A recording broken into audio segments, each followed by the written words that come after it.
Storm Tracker 6. This is Forecast First, sponsored by Auto Owners Insurance. Simple human sense.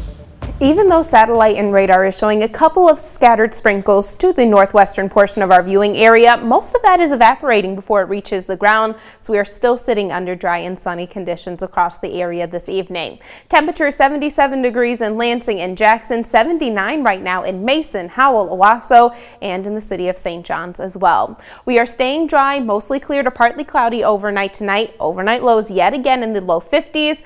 Then we have 80s for highs for the next several days. 6 News at 5:30 starts right now.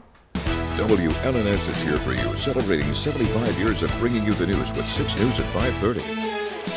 Right now at 5:30, a suspect is in custody accused of shooting conservative activist Charlie Kirk during a university event in Utah. Plus, a cold case Michigan murder heats up as prosecutors announce charges 34 years later. And a reward is being offered tonight to find the person or people responsible for vandalizing a Michigan mosque. Those stories and a lot more, and all in the first 6 minutes. Thank you for joining us. I'm Siobhan Klepfer. Let's go ahead and start that clock. And we are starting with the latest in the shooting of conservative influencer Charlie Kirk. According to President Donald Trump on his Truth social media website, Kirk has died. Kirk was speaking at a campus event at Utah Valley University this afternoon when someone shot Kirk in the neck. He was rushed to a hospital in critical condition. Details are still coming in, a very developing story. University officials say, well, they had said that there was a suspect in custody. I'm hearing that we do not have a suspect in custody now. Okay. And Kirk was speaking to a large crowd on the university's campus at the time. So to repeat, do not have a suspect in custody at this time. Reaction to this shooting is still coming in tonight. President Trump called Kirk great and legendary. And earlier, Michigan Governor Gretchen Whitmer said in a statement, the shooting is unacceptable and wants people to come together and stand up against any form of political violence. Well, back here in Michigan, a big break in a cold case murder. Muskegon County prosecutors have now charged a man with killing a pregnant woman back in 1991. They say Derek Anderson stabbed 28-year-old Telfreda Covington.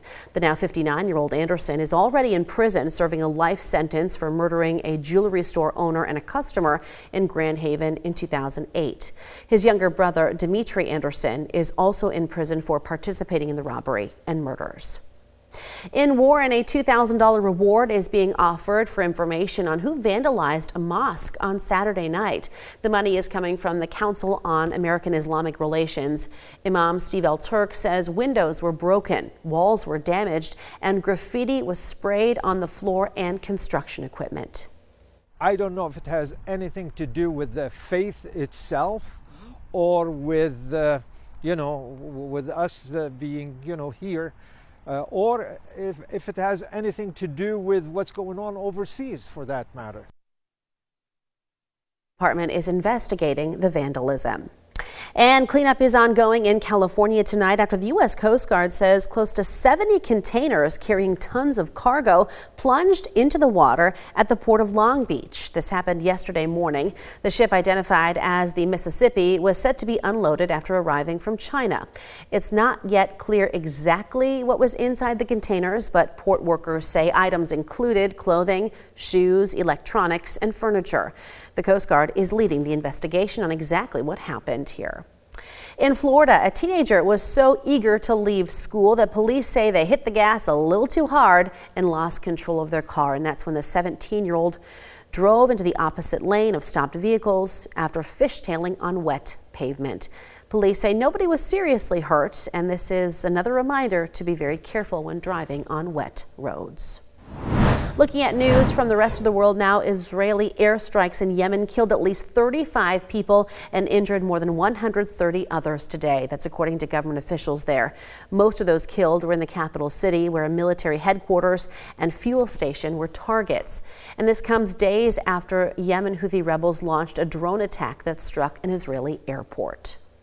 In Qatar, officials there say they will hold Israeli Prime Minister Benjamin Netanyahu responsible for breaking international law when Israel attacked the capital in an airstrike on Tuesday. The attack killed at least 6 people in a neighborhood home to foreign embassies. It was meant to take out Hamas's top leaders. Qatar is one of the few direct channels between the U.S., Israel, and Hamas and has hosted countless rounds of negotiations. Hamas says the leaders survived the attack, but lower-level officials were killed. Back here in the U.S., 3 high-ranking FBI officials who were fired last month are now suing agency director Kash Patel. They say they were fired as part of a, quote, campaign of retribution, end quote, on behalf of President Donald Trump. The lawsuit claims Patel told one of those fired that he knew it was illegal, but was under pressure from the White House. Brian Driscoll, Steve Jensen, and Spencer Evans say Patel said they tried to put the president in jail, and he has not forgotten. In Wisconsin, Ryan Borgwart, the kayaker who faked his death to leave his family so he could be with a lover in Europe, says his plan was a, quote, crazy emotional dream. Last year, he abandoned his kayak in a lake before flying to the Eastern European nation of Georgia to live with another woman. In the end, it came down to the feeling of failure in about every aspect of your life.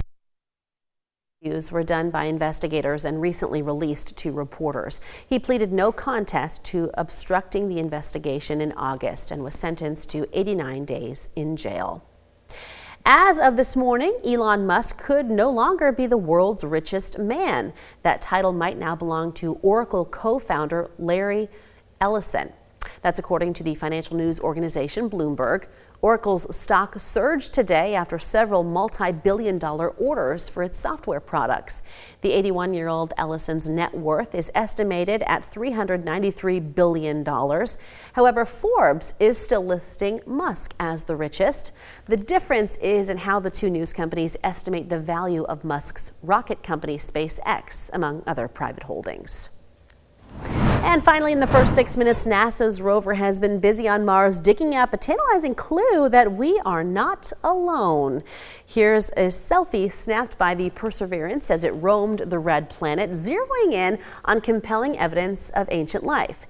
In a dusty river channel that once carried water into the Jezero crater, the rover captured images of a rock with unusual markings that NASA calls leopard spots. The team shared the images with other scientists to analyze. Today, we are really showing you how we are kind of one step closer to answering humanity's one of their most profound questions, and that is, are we truly alone in the universe? They've done the analysis on these leopard spots, and we think they are potentially made by some sort of ancient life. The rover gathered samples, which will eventually be returned to Earth for analysis, which is the only way to confirm proof of life. Kendall. That's still cool, but at the same time a little scary. So I'm on edge about it. I'm not so much worried about the ancient life on Mars, more so like what else could be currently out there. Yeah, it's going to open up a whole can of worms after this. Yeah.